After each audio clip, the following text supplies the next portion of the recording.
I'm Hannah. I'm from Eau Claire, Wisconsin, and I'm a student at Memorial High School. And this is my mom, Michelle Messer.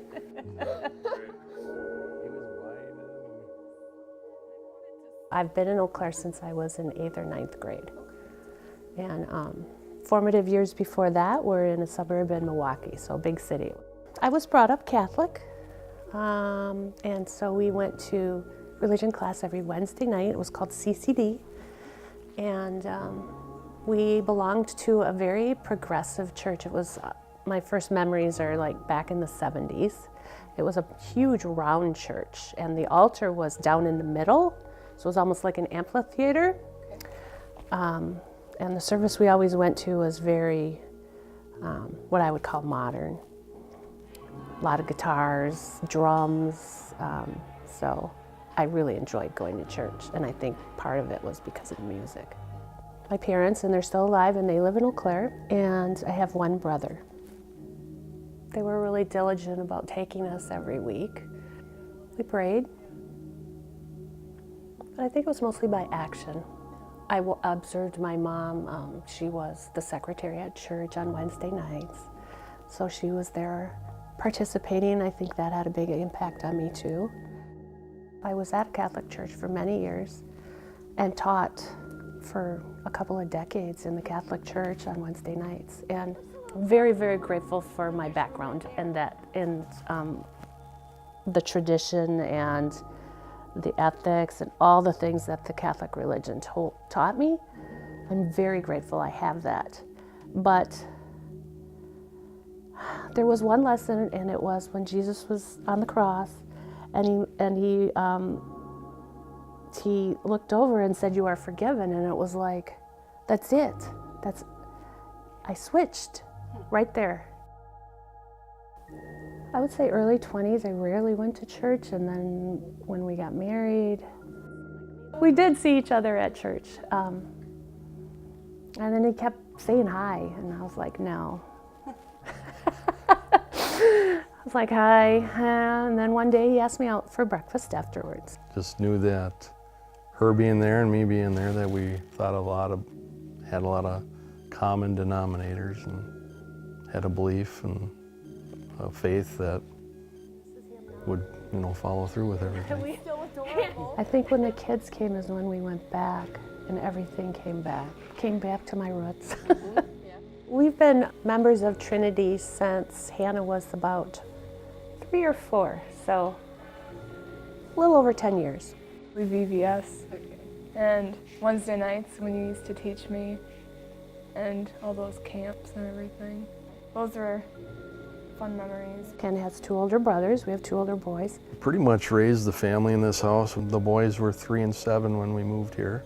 So we've had whole basketball teams and baseball teams. Bands in the garage, and we've had it all. A lot of good memories.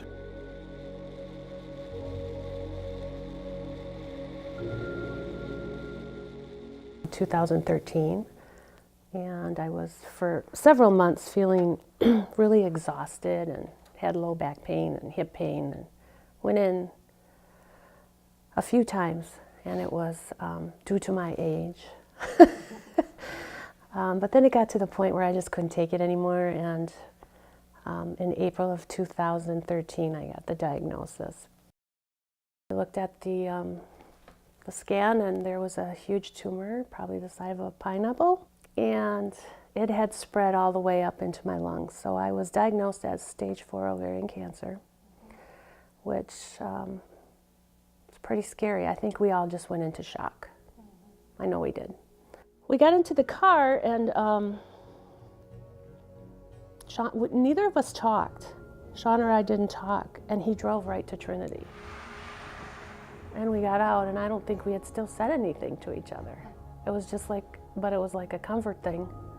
He asked for Pastor Kurt, and he was available, and we went in his office, and I remember feeling peaceful, if that makes any sense. I mean, my brain was whirling, but I don't know. He just said, well, Jesus makes all things new. And that's the one thing I remember out of that conversation with him, and it stuck with me because from then on, everything was new. I was in 7th grade, so I had no idea that, because it was school, so when I came home, both of my parents were sitting on the couch and they weren't talking or anything. And I just looked at them and I knew something was wrong.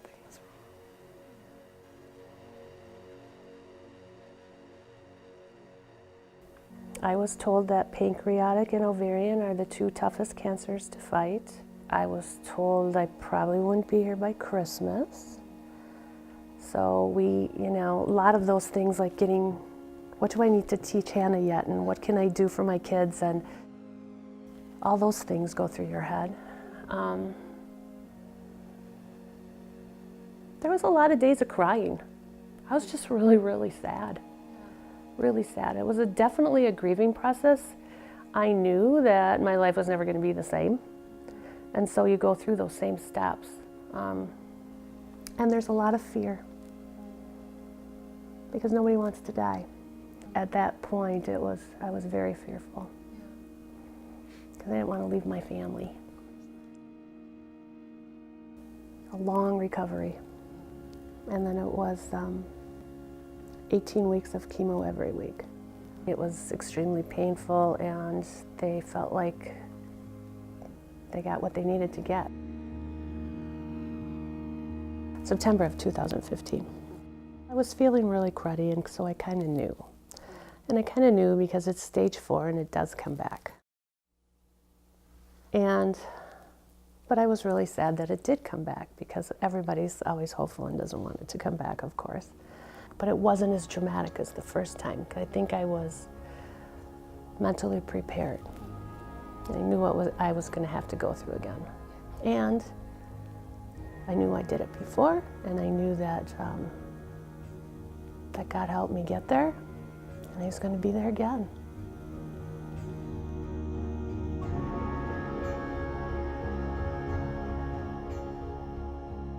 When I was fearful or anxious, which was often in the beginning, I would turn to mantras. I had mantras.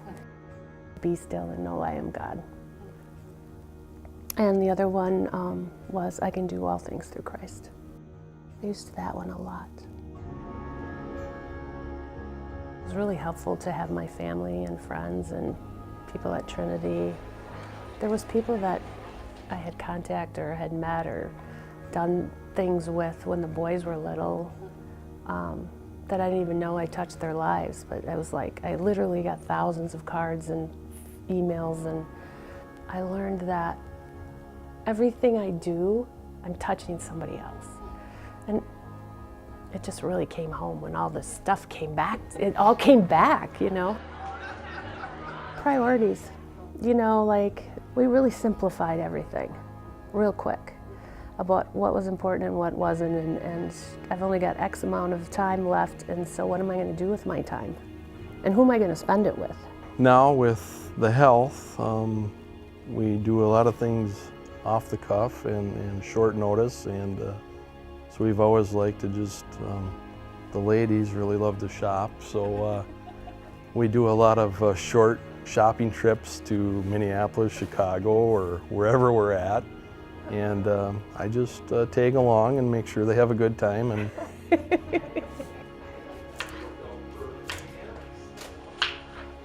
she's stronger than anybody I have ever met, and has the strength and a will to challenge and overcome. Powerful, strong. She's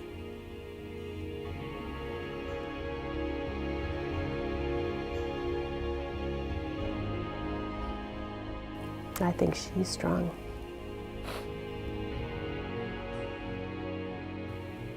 I really loved my family. I really cared about my family. That was my #1 priority, was my kids.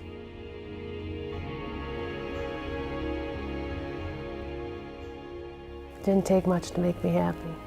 Pretty simple. Family meals, hanging out together.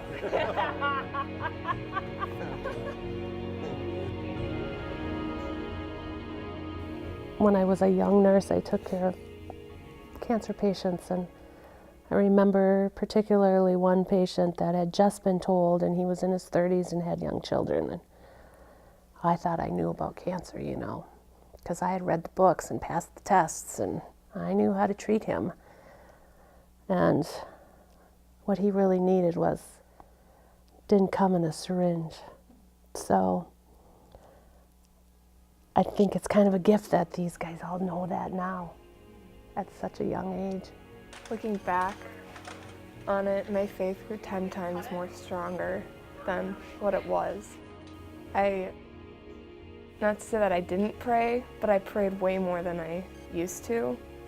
And I feel like my eyes got open to a whole new world, I guess. I feel like I grew stronger physically and mentally. And that I'm way more mature than a lot of people my age. I'm grateful I've been through this, though. That I can see so much. You know, what does God really want us to do?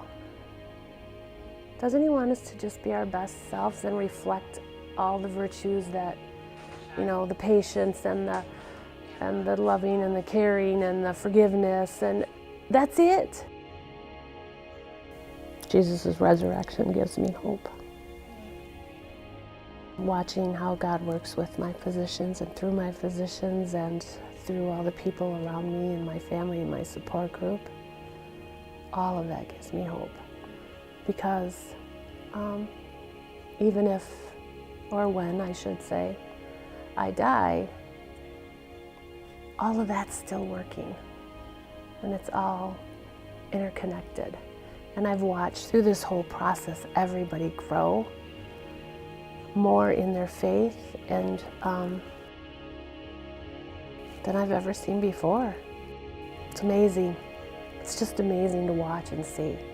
That's why I think it's a gift, because I've been able to watch all that and see how that all has just multiplied in outpouring of love and caring and support, and it's so cool.